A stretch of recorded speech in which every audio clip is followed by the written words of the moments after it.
আসসালামু আলাইকুম সুপ্রিয় দর্শক, আমাদের সাফল্য কথার নিয়মিত পর্বে আপনাদের স্বাগত জানাচ্ছি। দর্শক বন্ধুরা, এই মুহূর্তে অবস্থান করছি নীলফামারী জেলার ডেমলা উপজেলার ডাঙ্গারহাট এলাকায়। দর্শক বন্ধুরা, আজকে যে খামারে এসেছি, এই খামারের মালিক হলেন ওমর ফারুক ভাই। দীর্ঘদিন কর্মজীবনে প্রবাসী ছিলেন, প্রায় 34 বছর। তার এই প্রবাস জীবন থেকে ফিরে এসে নিজ দেশেই গড়ে তুলেছেন এই ডেইরি খামারটি। এই খামারের নাম দিয়েছেন রমিসা ডেইরি ফার্ম। প্রায় 70টার মতো গরু রয়েছে।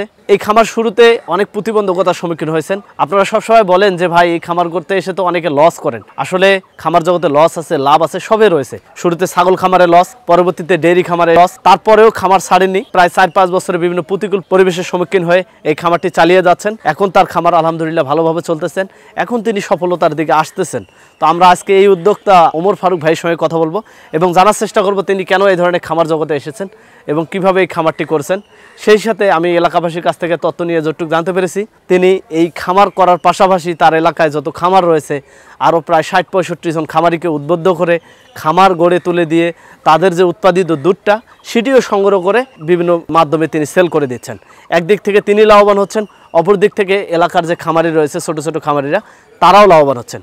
তো আজকে আমরা এই উদ্যোক্তা ওমর ফারুক ভাইয়ের সঙ্গে কথা বলে আপনাদেরকে জানানোর চেষ্টা করব ডেইরি খামার কিভাবে করতে হয়, কি কি প্রতিবন্ধকতা রয়েছে, কিভাবে একজন সফল উদ্যোক্তা হতে হবে। তো চলুন আমরা উদ্যোক্তা ওমর ফারুক ভাইয়ের সঙ্গে কথা বলি এবং বিস্তারিত বিষয় তার কাছ থেকে জানার চেষ্টা করি। চলুন আমার সঙ্গে।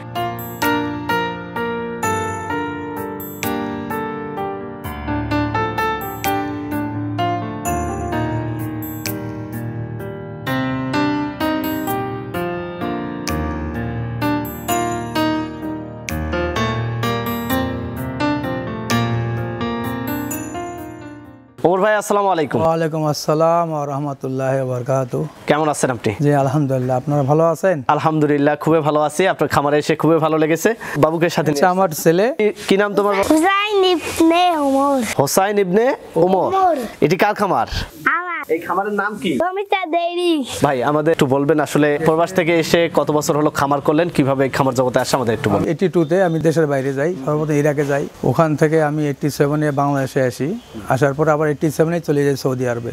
সৌদি আরবে প্রায় 28 বছর। ওখান থেকে 2013 সালের ডিসেম্বর মাসে চলে আসি। তারপরে তো প্রায় বছর 2 পর আমার এই বাচ্চাটা দুনিয়াতে আসলো। তারপরে আমার মিসেস আমরা সিদ্ধান্ত নিলাম কি করব, একটা কিছু তো করতে হবে। প্রথমে শুরু করছিলাম ছাগল দিয়ে। ছাগল ছিল 4 লক্ষ টাকার ছাগল, আর এই শেডটা বানাইছিলাম প্রথমে ছাগলের বানাইছিলাম। তারপর মাস 3 মধ্যে প্রায় ছাগলে আমার প্রতিদিনই দেখি 5-7টা করে এখানে ওইরকম পড়ে থাকে। যা টাকা ইনভেস্ট করছি সেখানে আমি 25%ও রিটার্ন পাইনি আর কি। এই তখন এই ডেইরির উপরে, কারণ ডেইরি সম্বন্ধে আমার একটা অভিজ্ঞতা ছিল। সৌদি আরবে ওয়ার্ল্ডের মধ্যে এখন সবচেয়ে শ্রেষ্ঠ ডেইরি সেটা হচ্ছে আল মারাই আর সাফি। এই 2টা ডেইরি সবগুলা দেশকে ওরা থামায় রাখছে। যত রকম আপনার এই দুধ থেকে অনেক প্রোডাক্ট বের করে। তারপর আমার মিসেসকে বললাম যে এই ব্যাপার আমরা কি করব, সৌদি আরবে আমি দেখে আসছি এই ঘটনা। তো উনি আমাকে খুব সাহায্য করছেন, বলছে হ্যাঁ তুমি ইনশাল্লাহ শুরু করো, পরে দেখি বাকিটা তো আল্লাহ আছেন। শুরু করলাম। তো ভালো গরু তো আমি চিনতাম না, আমি যেহেতু গরু সম্বন্ধে কোনো অভিজ্ঞতা নাই। এই যে যাদেরকে বলে দালাল, আরবিতে বলে দাল্লাল, আর আমাদের দেশে দালাল বলে, ওদের মাধ্যমে বিভিন্ন জায়গায় ঘুরে ঘুরে গরু তখন কেনা শুরু করলাম। 1টা থেকে 2টা, 3টা, 4টে, এমনও দিন 2টা গরু একসঙ্গে নিয়ে আসছি, 3টাও নিয়ে আসছি। আমাকে দেখাইছে খুব ভালো গরু, নিয়ে আসার পর দেখি যে এটা বলছে 20 লিটার দুধ হবে। দেখেন সেখানে 10 লিটার, 8 লিটার, 7 লিটার। তখন ওই লস করে বিক্রি করছি। আবার ভালো গরু এইভাবে কিনতে অনেক কেনা বেচা করা হয়েছে। তা আল্লাহর রহমতে এখন আর কোনো দালাল লাগে না, কাউকে লাগে না। আমি গরু দেখলেই বুঝতে পারি যে এটা ভালো কোনটা খারাপ, কোনটা দুধের গরু, কোনটাতে বেশি দুধ হবে। আলহামদুলিল্লাহ। এখন বর্তমানে গরু আছে কয়টি? গরু আছে আমাদের এখন 59টা। এগুলো কি দুধের না মোটা তাজা করানো আছে? না, মোটা তাজা বলতে গেলে আমাদের এই গাভীর থেকে যেগুলো পেটের থেকে বের হচ্ছে আর কি, যাকে আরিয়া বলে, সার বলে, তো ওগুলা আমরা 1-2 বছর রাখি। আমি বিগত ওটা রাখবো না আর কি। আচ্ছা, আমি যতটুকু জানতে পারছি একটা সংগঠন টাইপের একটা প্রতিষ্ঠান তৈরি করছেন, অনেকে সংগঠন তৈরি করে দিয়ে তাদের দুধটা নিয়ে আবার বাজারে বিক্রি করতে হবে। তো এই ধরনের চিন্তাটা মাথায় কেন আসলো আবার? প্রথমে আর তো গাভী অল্প, তারপর আমার যারা ডোমারে বিভিন্ন জায়গায় আমি কথা বলেছি, রংপুরে, তো ওদের চাহিদা অনেক। আমার আশেপাশে যারা, ওদের সঙ্গে আলোচনা করলাম যে আপনারা দুধগুলো আমাকে যদি দেন তাহলে হয়তো আমি এই দুধগুলো আমি বাইরে পাঠাতে চিন্তা ভাবনা করবো আর কি। তারপর অনেকে রাজি হলো, অনেকে বলছে না আপনি দুধ নিয়ে 2 দিন নেওয়ার পরে 3 দিন নেবেন না, আমরা অন্যখানে হোটেলে বিভিন্ন জায়গায় গোয়াল টোয়ালকে দেই, তখন আমাদের কি হবে? না, এইটা আমি নিশ্চয় দিতে পারবো। আপনাদের যদি টাকা চান অ্যাডভান্স আমি দেবো, আপনাদের লস হবে না, ক্ষতি হলে আমার হবে, আমি শুরু করব। হ্যাঁ, আমার কাছে প্রচুর পয়সা আছে, সমস্যা নেই, বিদেশ থেকে আসছে, বিদেশি টাকা আছে আমার কাছে, লস হলে আমার হবে। এইভাবে মানুষের কাছে গিয়ে গিয়ে ওনারা তখন আমাকে দুধ দেওয়া শুরু করে। 1 থেকে 2, 2 থেকে 3 এভাবে করতে করতে অনেক গরু আমি সঙ্গে গিয়ে আমার মোটরসাইকেলে তেল পয়সা খরচ করে ওনাদেরকে গরু কিনে দিয়েছি, সাহায্য করছি। কাকো টাকা লাগলে 1 লাখ টাকা আমি দিয়েছি হাওলাত, পরে ওরা আমার দুধ দিয়ে শোধ করছে। এইভাবে আর কি। আমার এখন বর্তমান 62 জন আমার সদস্য আছে, ওনারা দুধ আমাকে দেন। আমাদের আশেপাশে ইভেন ডিমলার যে আমাদের বর্তমান রানিং এমপি সাহেব ছিলেন, আছেন বর্তমান, ওই এমপি সাহেবের যে ড্রাইভার, ও আমাকে দুধ দেন। তারপরে ডিমলা আরও কয়েকজন দুধ দেন। তার মানে এখন দুধ সংগ্রহ হয় কতগুলো প্রতিদিন? এখন প্রতিদিন আমার নিজস্ব গাভীর থেকে আসতেছে 300-350 লিটার, আর বাইরের থেকে প্রতিদিন 450-500 লিটার আসতেছে। এই দুধগুলো যায় কোথায়? সকালে দুধগুলা লোকালি আমার যে বাজারটা আছে এখানে 150 লিটারের মতো লাগে। তারপরে আপনার ডিমলা যে থানা আর কি আমাদের, এই সদর ডিমলা মিষ্টির দোকানে যায়। তারপর আপনার ডোমারে যায়, ওখান থেকে গোয়ালগুলা ওরা বিভিন্ন জায়গা হয়তো নীলফামারী পাঠায়। আর বিকেলে যে দুধগুলো হয়, বিকেলের দুধগুলো চলে যায় আমাদের মিল ভিড়ায়, জল ঢাকায়। আচ্ছা, এই যে এতগুলো করে দুধ প্রতিদিন নিচ্ছেন, আবার বাজারে বিক্রি করতেছেন, বিভিন্ন জায়গায় দিচ্ছেন, তো এই দুধের মানটা কিভাবে নিশ্চিত করতেছেন? আমার কাছে ল্যাপটপ মেশিন আছে, মেশিন দিয়ে প্রতিদিনই আমি চেক করি। হয়তো দেখা গেল যে আজকের নতুন একজন সদস্য ভর্তি হলো, ওটা তো চেক করে নিবই। পুরানাগুলা কিন্তু প্রতিদিন না, আমি জানা আছে কার কার দুধের কী অবস্থা।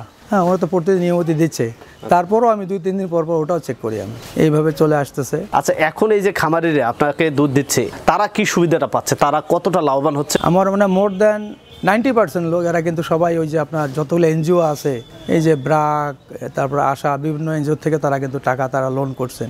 তাদের ওই প্রতি সপ্তাহে কারো কিস্তি, কারো মাসিক কিস্তি, তারপরে ওনারা ঠিকমতো টাকা দিতে পারে না, ওই তখন আমার কাছে দৌড়ে আসে, ভাই আমাদের কিন্তু আজকে কিস্তি, আগামীকাল কিস্তি টাকা লাগবে। ওরা যে টাকার পরিমাণে দুধটা আমাকে দেয়, দেখা যায় ওই টাকা তাদের আনাপ না, তখন আমি ব্যালেন্স টাকা দিয়ে দিই। তারপরে ইভেন কি ওদের যত খাদ্য লাগে, আপনার ফিড, ভুসি, হ্যাঁ, ওগুলো আমি সাপ্লাই করি, ওরা আমার কাছ থেকে নেয়। আচ্ছা আচ্ছা, এখন আমরা আপনার খামার ব্যবস্থাপনা সম্পর্কে জানতে চাই। আমি যতটুকু জানতে পারছি আপনাদের এই যে ডিমলায় আপনার খামারটি অনেক বড়। তা জানি না, মানুষ বলে, কিন্তু আমি বলতে পারবো না। আমাদের একটু বলবেন এই খামারটি কিভাবে ব্যবস্থাপনা হচ্ছে, বর্তমানে গরুগুলাকে কিভাবে পালন করতেছেন, এবং আমরা যতটুকু দেখতে পাচ্ছি সব গরুর শারীরিক গঠন আলহামদুলিল্লাহ খুবই ভালো।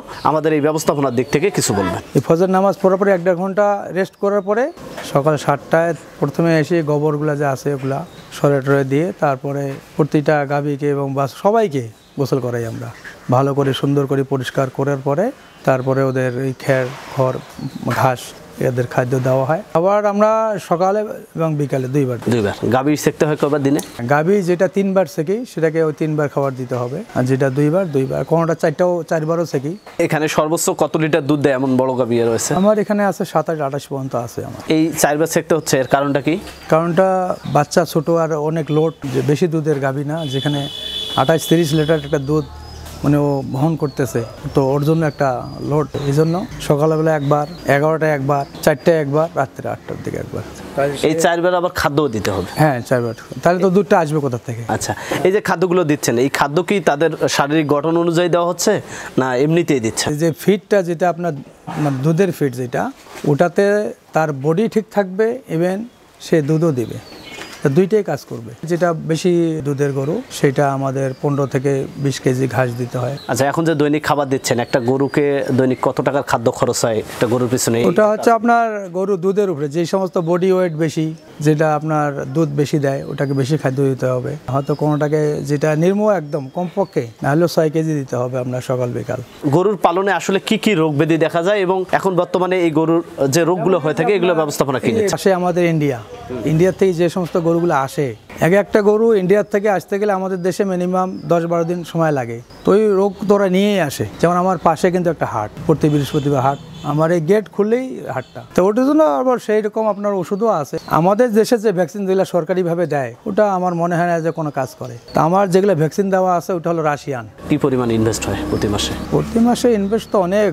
এখন তো যে ফিড ভুসির যে দাম, আগে যে ফিড আমরা কিনতাম 700 টাকা, সেটা হয়ে গেছে এখন 800 প্লাস, এখন 820 টাকা হয়ে গেছে।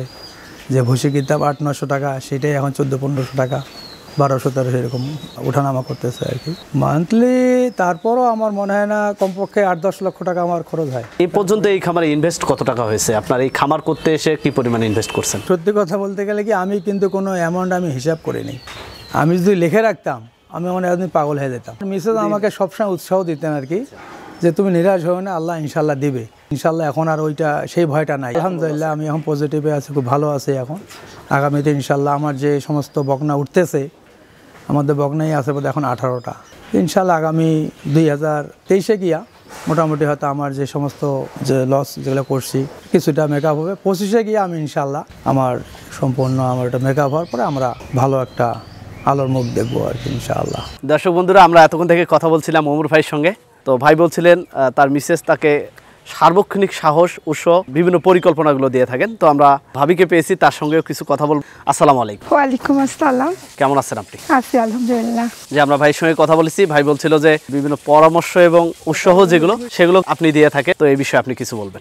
আসলে আমার হাজবেন্ড তো দেশের বাইরে অনেক বছর ছিল, তো দেশে এসে কিছু করার ব্যাপারে সবসময় টেনশন করতো। তো অনেক চিন্তা ভাবনা করে আমরা ডিসিশন নিলাম যদি গরু লালন পালন করি, দুধের ইয়াটা করি, তাহলে হয়তো অনেক ভালো হবে। এখানে হারামের কিছু নাই, যে দুধে পানি দিবে সেখানে হারাম, আর পানি ছাড়া সলিড একটা ব্যবসা। তো প্রথমে তো শুরু করলো, কিন্তু অনেক লস, অনেক সমস্যা, অনেক কিছু হয়তো অনেক সময় মনে করতো আমার দ্বারাই মনে হয় হবে না। তখন আমি বলতাম না, ইনশাল্লাহ হবে। Failure is the pillar of success. যদি তুমি ভুল না করো শিখবা কোথায়? যেখানে ঠকবা সেখানেই তো শিখবা। তো এভাবে আস্তে আস্তে করে এখন আল্লাহর অশেষ রহমত অনেক ভালো কিছু করতে পারতেছে, এখন বুঝতেছে, জানতেছে। এখন আর সেভাবে কোনো ডাক্তার বা কারো কোনো হেল্প, কোনো দালালেরিয়া চক্র এগুলো থেকেও বেঁচে গেছে। এখন সে নিজেই অন্যদেরকে উৎসাহ দিতে পারে, অন্যদেরকে বলতে পারে যে এটা ভালো, এই গরুটা এইটা নিয়ে করতে হবে, এইভাবে খাবার দিতে হবে। সবসময় সে মানুষকে ভালো পরামর্শই দেয়। এই খামার নিয়ে ভবিষ্যতে আরো কোনো চিন্তা ভাবনা আপনাদের মাঝে রয়েছে? হ্যাঁ আছে, আমরা চেষ্টা করবো ইনশাল্লাহ এটাকে আরও বড় করার। নেক্সট টাইম আমরা চিন্তা করব গরুর মোটা তাজাকরণ, যেটা গরুর আড়িয়াগুলো কিনে বা হাড্ডি আর গরুগুলো কিনে ওগুলো আবার মোটা তাজা করার আলাদা একটা প্রজেক্ট করব ইনশাল্লাহ। তো অনেক টাকা পয়সার ব্যাপার, যেহেতু অনেক লস করছে, আস্তে আস্তে হচ্ছে, ওটাও হবে ইনশাল্লাহ। আপনাকে অনেক অনেক ধন্যবাদ জানাচ্ছি আমাদের মূল্যবান সময় দেওয়ার জন্য। সবাই দোয়া করবেন। আল্লাহ হাফেজ। দর্শক বন্ধুরা, ওমর ফারুক ভাই বলছিলেন যে এই খামারটি যিনি দেখাশোনার দায়িত্বে রয়েছেন, আসলে খামার ব্যবস্থাপনার ক্ষেত্রে মালিক তো ইনভেস্ট করবে, কিন্তু যারা কর্মচারী থাকে তাদের সক্রিয় ভূমিকার মাধ্যমে কিন্তু একটি খামার সুন্দরভাবে থাকে এবং এখান থেকে মালিক একটা ভালো একটা প্রফিট নিয়ে আসতে পারে। ওমর ভাই বলছিলেন যে তিনি এই খামারটি দেখাশোনা করেন নিজের মতো করে। তো আমরা তার সঙ্গে কথা বলে জানার চেষ্টা করবো আসলে তিনি কি কাজগুলো করেন এবং এত আন্তরিকতার সাথে যে কাজগুলো করতেছেন তাকে আসলে কেমন লাগে, তার অনুভূতিটা কি। ভাই আসসালামু আলাইকুম। ওয়ালাইকুম আসসালাম। কেমন আছেন আপনি?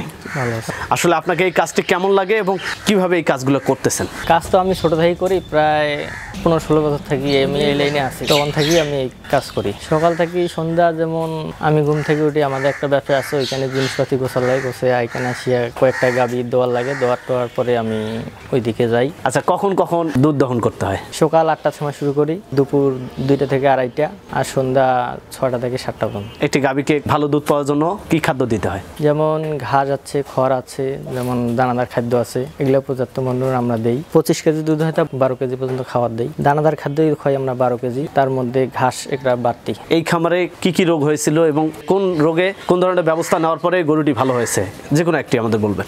যেমন এফএমডি হয়েছিল, এটাও সলভ হয়েছে আল্লাহর রহমতে। যদি এক্সেস বড় কিছু হয়ে যায় তখন আমরা বড় ডাক্তার সাথে পরামর্শ নিয়ে এটা আমরা সলভ করি। শফিক ভাই, আপনাকে ধন্যবাদ, আমাদের মূল্যবান সময় দিয়েছেন। আসসালামু আলাইকুম। ওয়ালাইকুম আসসালাম। আচ্ছা, আপনি তো অনেক প্রতিকূল পরিবেশের সম্মুখীন হয়ে আলহামদুলিল্লাহ এখন ভালো রয়েছেন। আমাদের দেশে অনেক শিক্ষিত উদ্যোক্তারা আসতেছে, এছাড়াও অনেক খামারি ভাইরা গবাদি পশুর পালনে আসতে চায়। আমাদের যদি দর্শক বন্ধুদের উদ্দেশ্যে কিছু বলতেন। যদি আমার কাছে কেউ আসে কোনো রকম পরামর্শ নিতে, আমার যতটুক সাহায্য করার করবো। এবং আমার এখানে চা পানির ব্যবস্থা আছে, আপনারা আসবেন, আমি যথেষ্ট সাহায্য করব, আমি পরামর্শ দেব। ওমর ভাই, আপনাকে অনেক অনেক ধন্যবাদ জানাচ্ছি আমাদের মূল্যবান সময় দেওয়ার জন্য। আমরা আশা ব্যক্ত রাখি এত সুন্দর একটি খামার করেছেন এবং আপনার যে উদ্যমী চিন্তাধারা, এলাকার মানুষকে একটা সংগঠনের মাধ্যমে নিয়ে এসে তাদের উপকারে আসতেছেন এবং এতে করে একজন মানুষের কর্মসংস্থান হচ্ছে এবং তাদের পারিবারিকভাবে তারা লাভবান হচ্ছেন।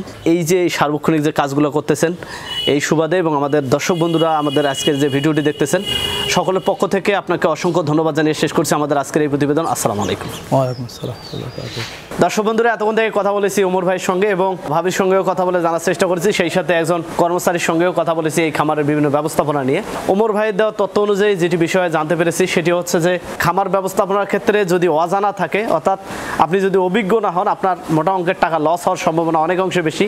দর্শক, এই ছিল ডেইরি খামার নিয়ে আমাদের আজকের এই প্রতিবেদন। আপনাদের আশেপাশের সফলতার গল্পগুলো আমাদের জানিয়ে দিন, আমাদের সাফল্য কথার টিম চলে যাবে আপনাদের কাছে। ধন্যবাদ সবাইকে।